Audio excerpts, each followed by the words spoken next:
awry. So how do we determine the cause of those behaviors? How do we, as parents and professionals, in a sense, take out those stumbling blocks that are causing our child or student to behave in a manner that's affecting either their academics or their social life?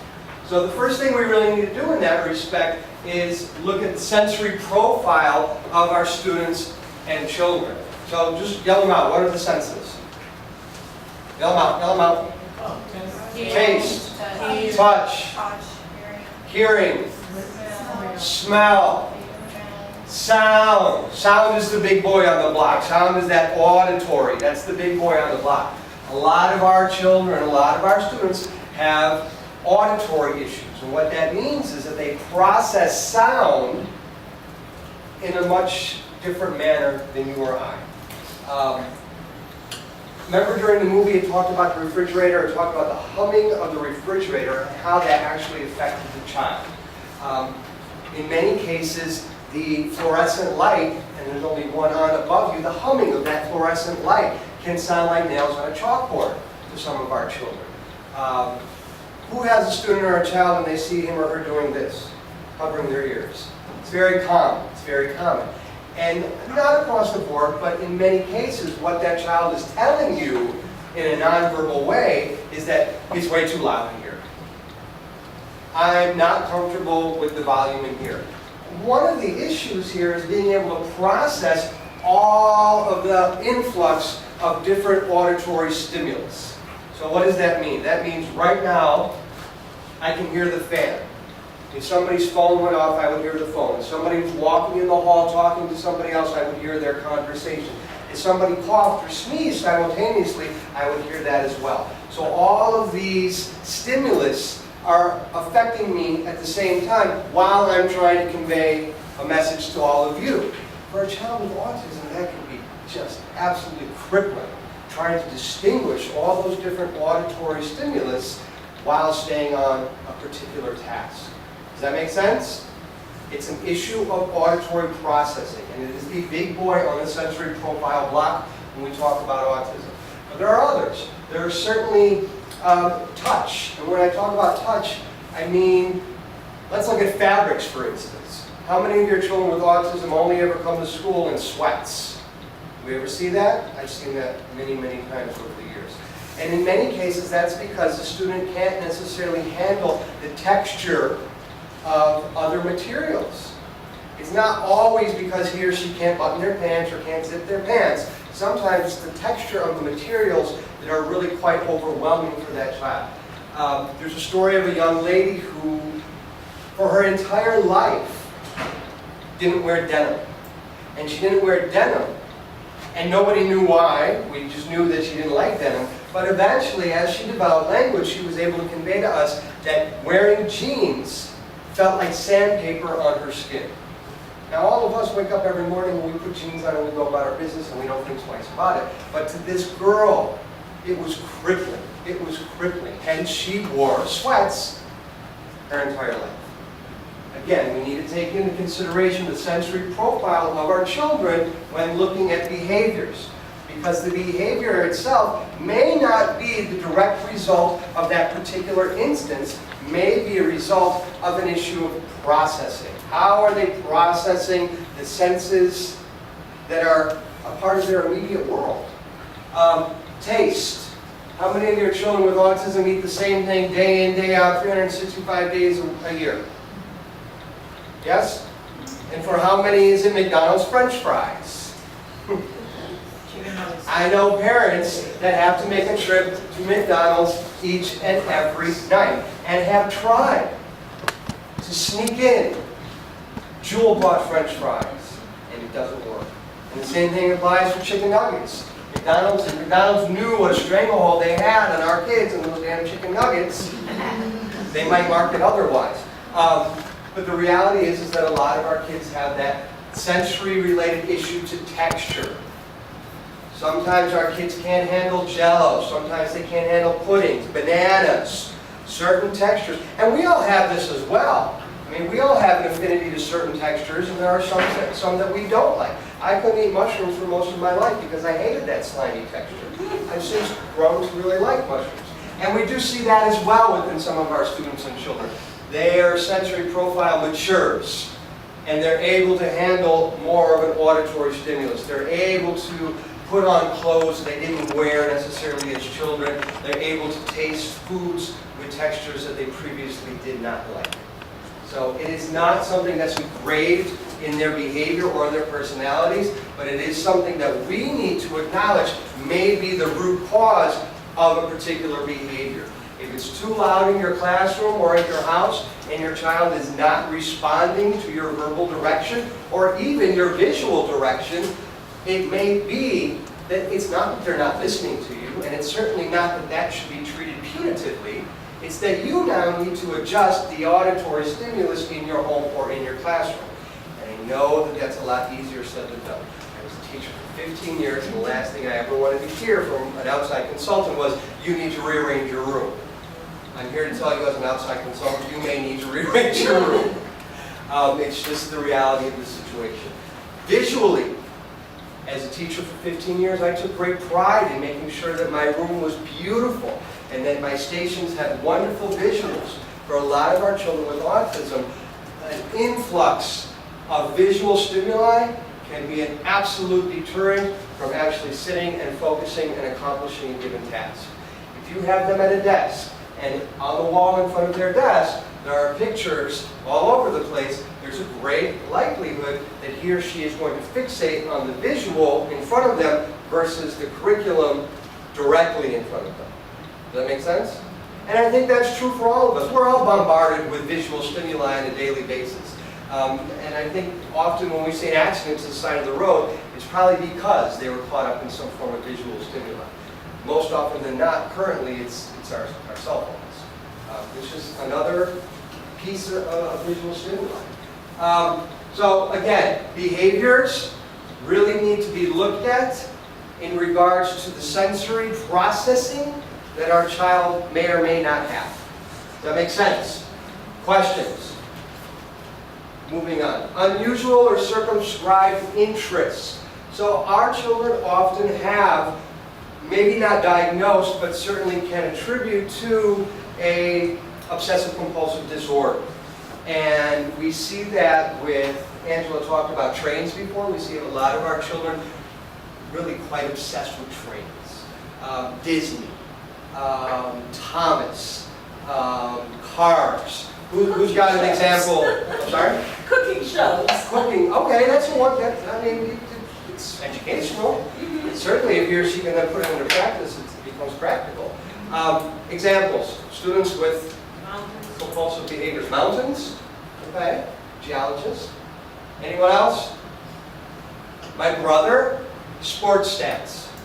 He can tell you, professional and at a college level, the statistics of every single player on every single team. He will not want to engage in conversation with you about anything else.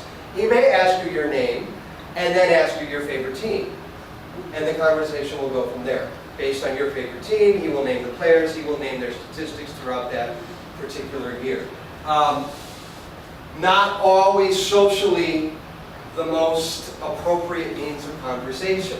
Certainly, if I've got a sports fan on any level, I'm not going to be able to engage him in any kind of conversation. Which means, and Angela spoke about this earlier, that conversation is going to be very self-centered. He's going to be talking about what he likes. My opinions, wants, thoughts, needs, and emotions will never be included in the conversation. So what do we do in that respect? Sometimes, and Angela talked about this as well, we can use that to our advantage. If mountains are, this is your brother or student? Your student. Your student loves mountains. Maybe we can take mountains, different famous mountains from across the globe, and incorporate them into curriculum. Whether it be math, or reading, or science. I mean, there's a ton of stuff you can do with mountains.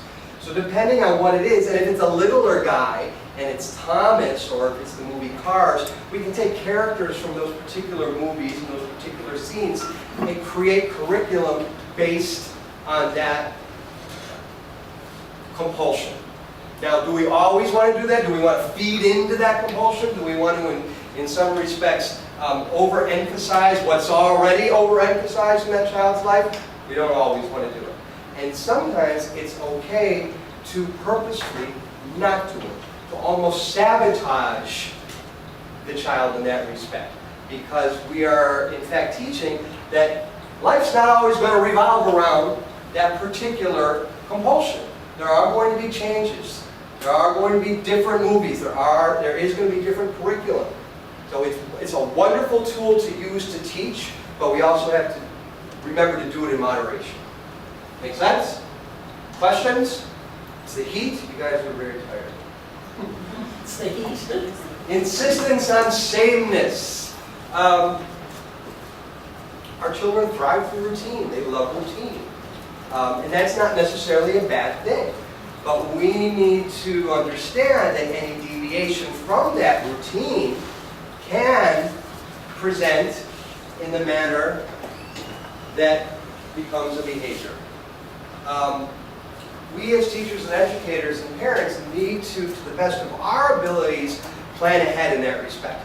If we know that something is going to change from that daily routine or that daily schedule, whether it's visual or written, we need to incorporate it to the best of our ability as soon as possible.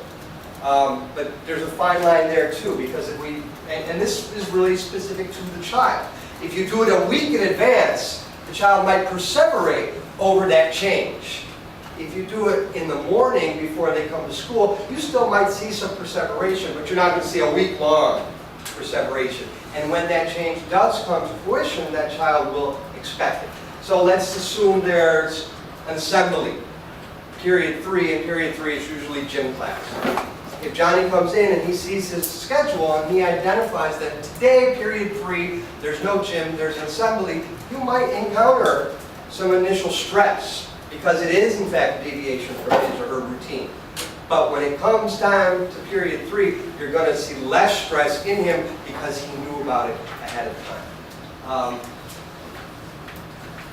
It's always really, really important to understand the routines of our children and understand how concrete in their mind that routine is and how any deviation from that routine can be the cause of behavior. And most importantly, what we can do as parents and professionals to correct a change in routine to the best of our children's ability as far as their cognition of that change.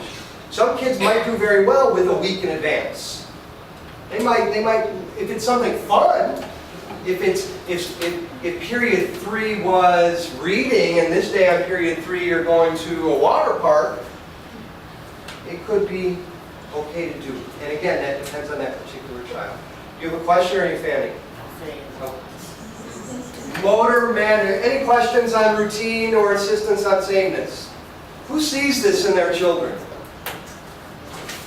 Examples. Wills. I forgot to mention, I need to talk about trains, fixation on wills. So I had to eliminate anything with wills because there was a fixation on anything because that was his sameness.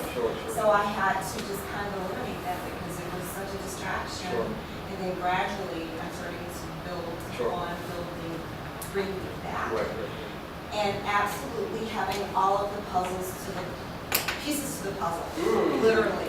Very important. I had to do a check with a couple of friends in particular to know that I had all of the pieces, which I generally like to do anyway, but it was particularly just meltdown because they become, or my friend became fixated on that missing piece.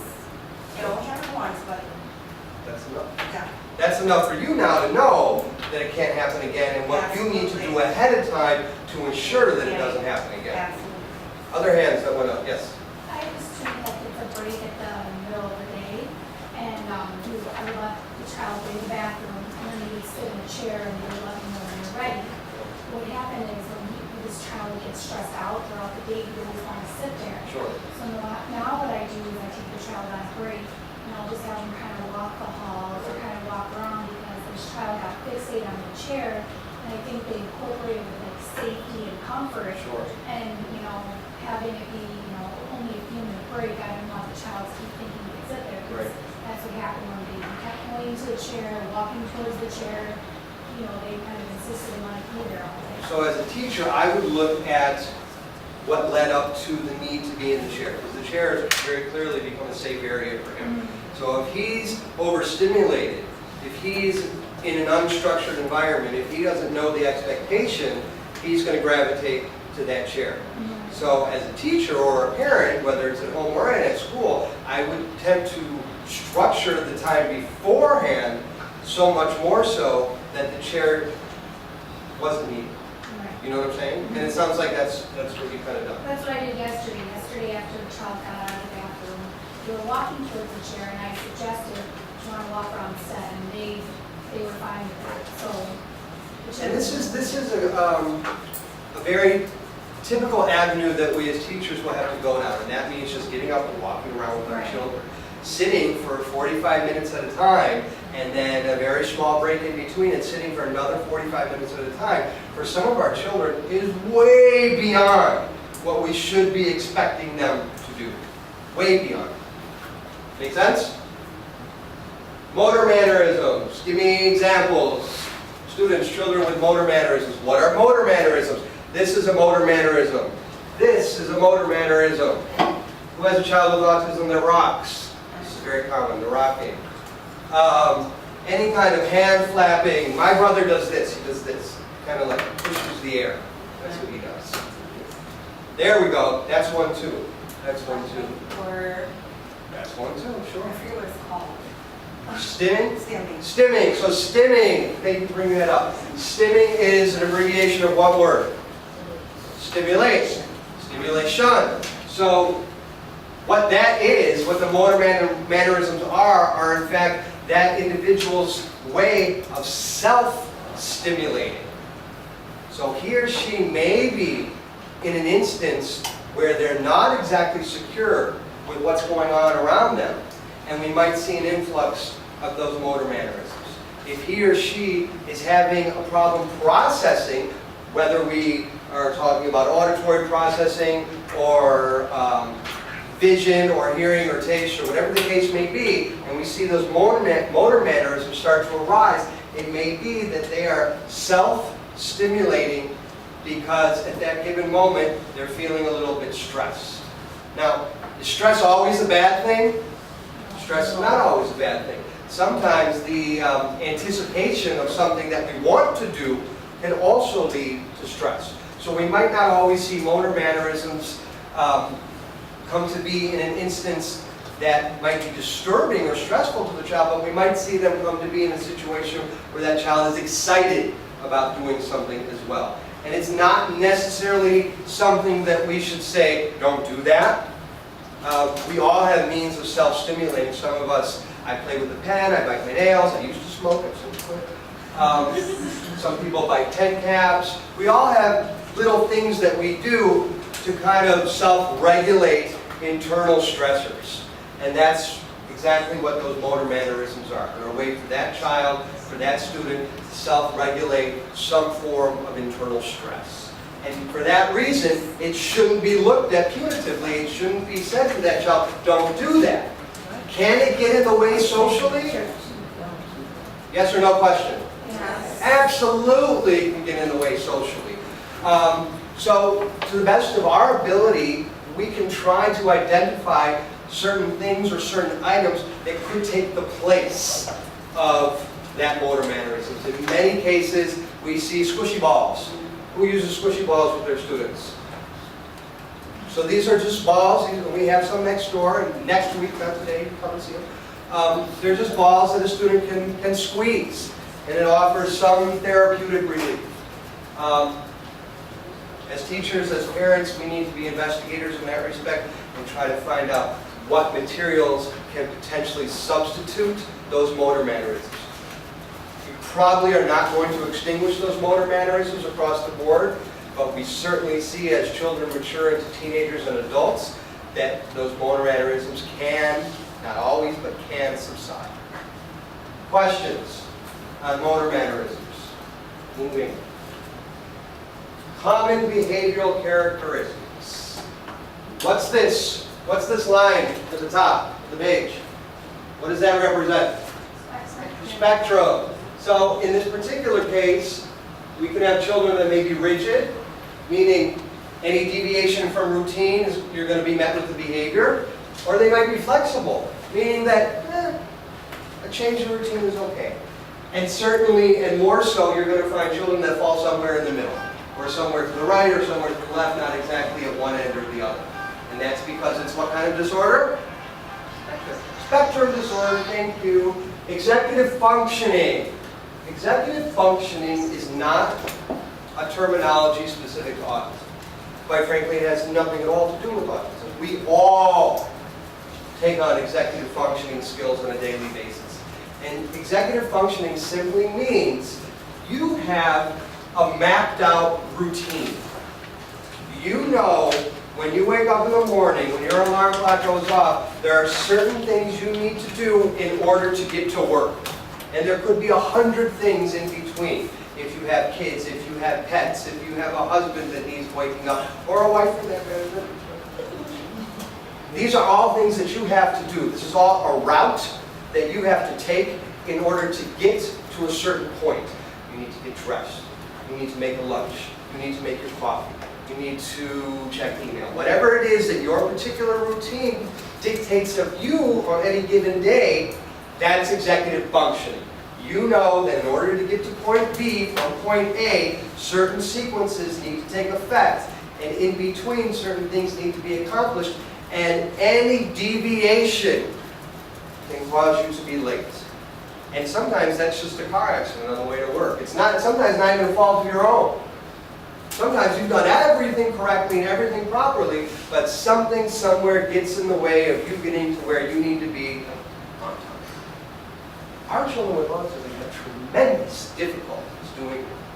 How many of your students get to the front door of your classroom and just stand there and don't know to go into the classroom? And certainly don't know once they're in the classroom where they're then supposed to go. They need help and direction every step of the way. Because for a lot of our children with autism, putting that sequential order into action is extremely difficult. When we tell our children, go hang up your jacket, go sit at your desk and get out your notebook. That's a lot to expect of some of our children. That's a tremendous amount of sequencing. And beyond just the physical act of completing those 3 activities, there's also an expectation in there that our child is listening to us, right? There's also sometimes an expectation, and not always the best expectation, that our child is looking at us. This is age-old. I want everybody to forget about the notion that if a child's not looking at you, there's somehow disrespect. It's age-old. It should go the way of the dodo. Specifically in regards to our children with autism. A child with autism, when told to look at you, may exactly be doing that. And then when you incorporate other directions, and they don't follow those directions, it's because they're what? They're looking at you. Exactly. Because that is the first direction that you requested of the child. Anything after that, because of their lack of executive functioning skills, were not processed. Say it louder. Processed. Exactly. Does that make sense? So how do we address that? Do we address that punitively? Is our child not listening to us? No, of course not. Our child is simply not able to process all the directions that we're requesting of them. And there are so many wonderful, beautiful, visual, exciting ways that we can put those sequences in order. We don't have a schedule in here, but next week, not today, you can come and see some of the visual schedules that we put into practice for some of our students. And a visual schedule, depending on how your child is going to receive it, could be something as simple as first and then. It could be a half-day schedule. It could be a full-day schedule. It could be a week-long schedule. I once had a student that had magnetic paint and a month-long schedule on the wall in his bedroom. And his parents had a bunch of icons that his mom actually glued magnets to the back of, and all these icons for the whole month dictated what his schedule was going to look like. It's a wonderful way to address the lack of executive functioning skills within our kids. Incorporate those schedules. If your kid is a reader, You might not want to incorporate pictures. Words suffice. If our kids are readers, my God, utilize language in that respect. But if our kids are not readers and we need to utilize pictures, the world is our oyster. There's so much we can do to strengthen these executive functioning skills vis-a-vis a picture schedule. Who uses a picture schedule in their classroom or home right now? Does it work? Yep. Does it work? What if you didn't have it? What would happen? You off balance. Kid wouldn't know what to do, where to go, how to get there, or in many cases, once they were there, what to do when they got there. It's a map. It's really that simple. It's a map. Questions? Moving on. Behavior is a form of communication. What am I telling you? I'm hungry. I'm hungry. Are you mad at me for banging on the table? Why? That's the only way you can communicate. It's the only way I can communicate. I'm hungry. It's quite possible that before coming to school, I didn't have any breakfast. And because I don't have the verbal skills to tell you and I'm hungry, we might see behaviors manifest that are really just that child's means of communicating with you. Because he or she doesn't have the necessary skill set to say to you, I didn't have breakfast before I left the house this morning, and I'm hungry. That's what you might see materialize. And is that going to bother other children? 100%. Is it going to bother you at 7:30 in the morning? 100%. But understand that it's not something that you then need to address punitively. It's very clear what that child is telling you. When that child puts his hands over his or her ears, very clearly telling you, it's too loud, I can't concentrate, this is not an environment that I'm comfortable in. Does that make sense? Who can give me an instance in their classroom where a child non-verbally communicated with you? I'm not going to take no for an answer. I do one-on-one Uh-huh. as a therapist, but crying, because my population is 0 to 3. Mhm. So a lot of crying or just presenting with irritability Sure. to communicate, Sure. you know, I want to exit this session or communicate discomfort. We have a child who's nonverbal, but when he needs to use the bathroom, he let us know by putting on his pants. Sure. There you go. Wonderful. And isn't it wonderful that he has a means to tell you that he has to use the bathroom? Because we know what the flip side of that is. I have a student that says, over his ears and it's the same thing. It's pretty common. Right. It's pretty common. It's pretty common. Did I see a hand back here? No? Okay. So we talked about this. How we address the behavior depends on what's causing the behavior. We talked about that. And again, as teachers and professionals and parents, I know how odd and many times offensive it sounds to be told that you need to change your environment. Your environment needs to change to better suit your child. That's just the end all. If it's too loud, you need to do everything in your power to either decrease the volume or give the child a means of tuning it out. Has anybody ever seen a child wearing headphones?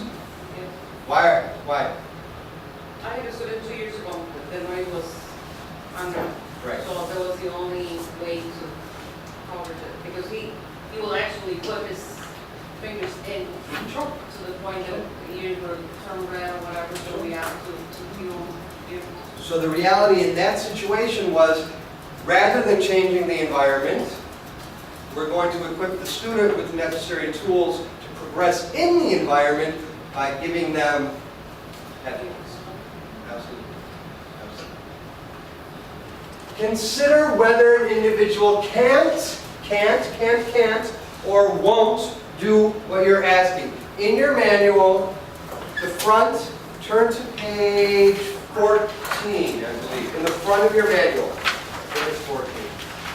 Could be wrong.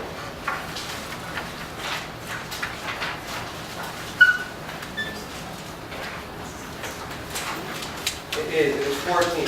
So the bottom portion that says homework, I would like everybody to please read that to yourselves and kind of give me eyes when you're done, and then we will talk about what that expectation means of you and how I expect to see that done.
Okay, is everybody prepared to complete the homework assignment? No. Why not? It's right there. It's English, correct? Even if it was in Spanish, it's too much information. Too much information. Too many steps. Too many steps. Does that mean you can't do it? You're telling me you can't do it? If you break it down, yes. Break it down. Break it down. Put a piece of paper over each sentence and take it one sentence at a time. No? I don't, Spanish? No. No? where's I the can get it task? translated. Where's the task? It's right there. It's not happening. Is anybody here prepared to do this? Nobody. Not a one. So. What if I were to tell you that each and every one of you have mastered this skill, do this potentially on a daily basis, if not a daily basis, at the very least a weekly basis? You could probably do it successfully with your eyes closed on your sickest day. Would you believe me? Is this an issue of you not being able to because you won't, or is this an issue of you not being able to because you can't? You can't because We don't know what you're talking about. it's not communicated to you in a manner in which you could understand. Does anybody want to take a guess at what the expectation here is? No. Good guess, though. Anybody? Anybody? Laundry. Just doing laundry. Every one of you, I'm going to assume, is beyond capable of doing your own laundry. So it was never an issue that you wouldn't do it. It was an issue that you couldn't do it because the way in which it was communicated to you to do, you were not able to process. I hope that sheds just a little bit of light on what some of our kids experience when we bombard them with verbal direction. Yes? You feel bad, don't you? All right. Questions? Moving on. So, keep in mind everyone is different. It should be on a Hallmark card, right? And this is what we're taught as children. This is what we're taught, and rightfully so. Rightfully so. But how does that usually go? Everybody's different, but everybody should be treated the same. That's typically how we're taught as children. When we're talking about children with autism, we need to flip it. We need to look at it in the absolute opposite manner. We need to understand that because something was successful with our student this year who had autism, our student coming in next year who also has autism may not be responsive to the same manner in which we taught that child who was so successful the year before. Autism is a spectrum disorder. Autism needs to be addressed independent of what we know in regards to another child, or another adult for that matter. The way that we taught Susie may not be successful in the way that we teach John, and vice versa. Because autism is that spectrum disorder, every child needs to have their curriculum, their daily lives, almost tailor-made to the way that they are going to be most responsive and eventually most successful. Very, very difficult to do. I understand that. I have, again, 2 brothers on the autism spectrum, and I taught in autism classes for 15 years. It is difficult. It is almost impossible to tailor-make your curriculum specific to each and every child. But there are ways that you can make curriculum that are going to adapt in such a manner that are going to work for every single child. And that's something we can absolutely help you with next door. Children with autism, different. Neurotypical children, what does it mean when I say neurotypical? Anybody? Their brains are developing. Yeah, they're developing in accordance with those developmental milestones. That's all that means. Neurotypical children, we can take a group of 5 and teach them as a group of 5. Children with autism, can you get all into circle time and teach all the same curriculum simultaneously? And you all know that you cannot. So, throughout the training, we saw these spectrum indicators on each and every page. And the presumption is here is that these spectrum indicators identify where that child can potentially fall within the spectrum. And Angela was wonderful in referencing this earlier. Not every child is going to fall in any kind of specific order on the spectrum. You're not going to see a child here, here, here, here, here, and here. Or here, here, here, here, here, and here. Or here, here, here, here, here, and here. What I like to reference, because visually we can all make this connection, is the EEG machine. Right? Has anybody ever had that done? Where they monitor your heart rate? Or hopefully not, but your brain waves? So those lines go like this, right? Yes. That's exactly how this ladder would look too in regards to a child with autism. He or she might have a gifted IQ. They might test higher than all of their academic peers. They might be nonverbal simultaneously, or they might have very little verbal, or they might have echolalia, or they might have delayed echolalia, or they might have intense language. So much language that you at times need to address that they're talking too much. Social interaction. A child could have an intensely gifted IQ, but never want to leave their room. Want to spend all their time on the computer researching dinosaurs. Motor skills. Certainly a child that's gifted and knows everything there is to know about motorcycles can ride a bike. Not always the case. Not always the case at all. And the same goes for behavior, and the same goes for sensory. Our children range within the spectrum of this ladder from severe to gifted and anywhere in between. And it's something we always need to remember. Some of our initial impressions, our first meetings with some of these children, when they're able to give us an intense wealth of knowledge about dinosaurs, might leave us with the impression that this is a brilliant child. And of course he or her can ride a bike.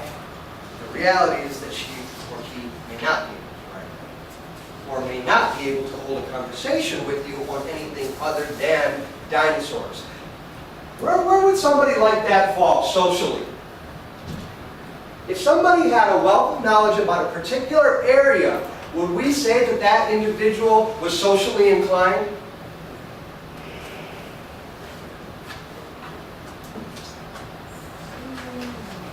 If I could only talk to you about one thing and one thing only, am I a social person? No. No. I'm not. I'm not. I have one single solitary social attribute. And that is that one single solitary content area. Beyond that, I have very little ability to interact socially. So it can be tricky. It can be very tricky. And we need to investigate. We need to be those investigators, those private investigators, and get to know our children before we assume that capabilities lie somewhere where they may not. Make sense? Questions? We're tailing towards the end here. Okay. Has anybody ever been next door? You're a familiar face. You're a familiar face. Are you raising your hand or texting? I've been there. The Resource Center for Autism and Developmental Delays, now about 3 years old, directly next door, is a three-pronged initiative vis-a-vis the Autism Program of Illinois, the University of Illinois, and Department of Family and Support Services. And we came to be as a resource room, an advocacy site, a library of sorts that's going to address the needs of early childhood and autism. So on 3 levels you can find availabilities next door, and those would be, first, the resources. Our resources, much like any other library, you can come in and fill out a very basic application, and then you're able to check out either books or games or a combination of the both. You'll also find software, you'll find some teaching kits, and you'll find the availability to individualize, create, produce, and actually leave with a finished visual support product. Training, you are at a training, this is a training. Beyond this, We offer a training called Tips and Tools for Homes and Schools. There are calendars on the back table behind you. That training is not as specific to the diagnosis as this training. The anticipation is that you come here and then you're going to go to that training.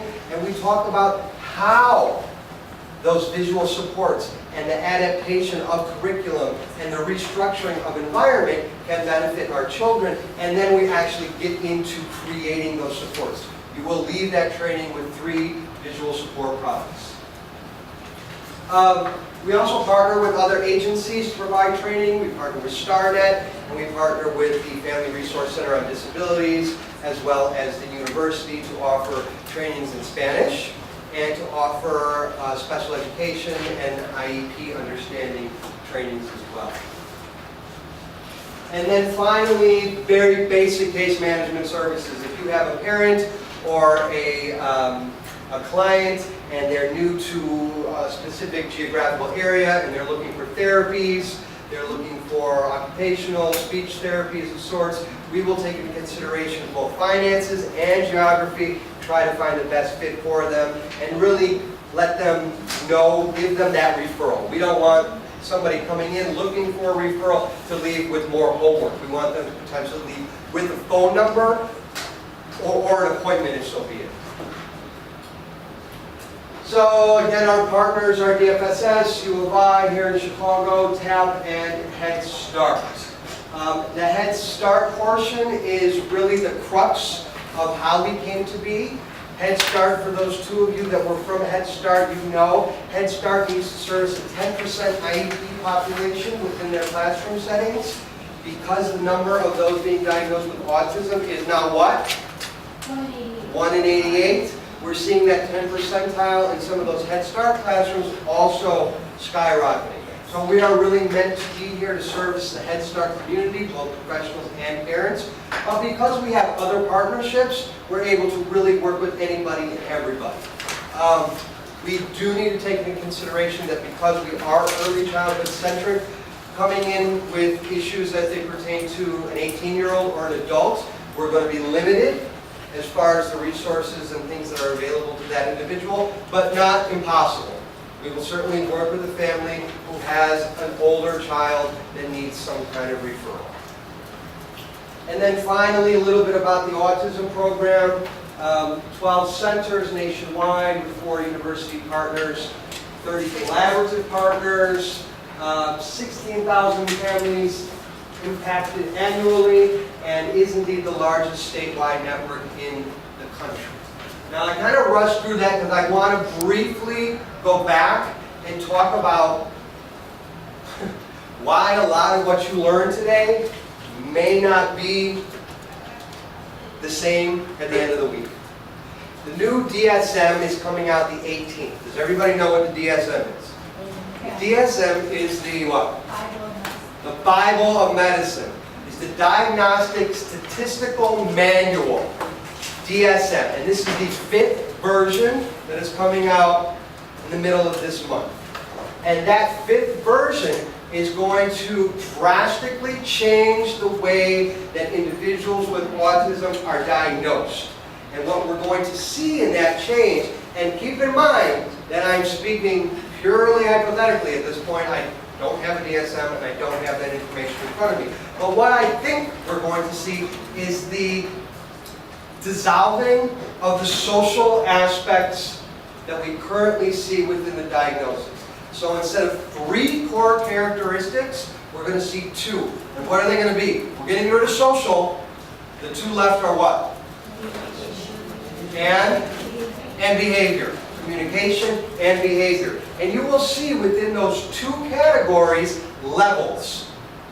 So a child, I believe, in order to obtain an autism diagnosis, once the new DSM comes out, will have to meet one of 3 levels within the 2 areas of communication and behavior. I think we will see a completely new diagnosis that's going to encompass those social deficits.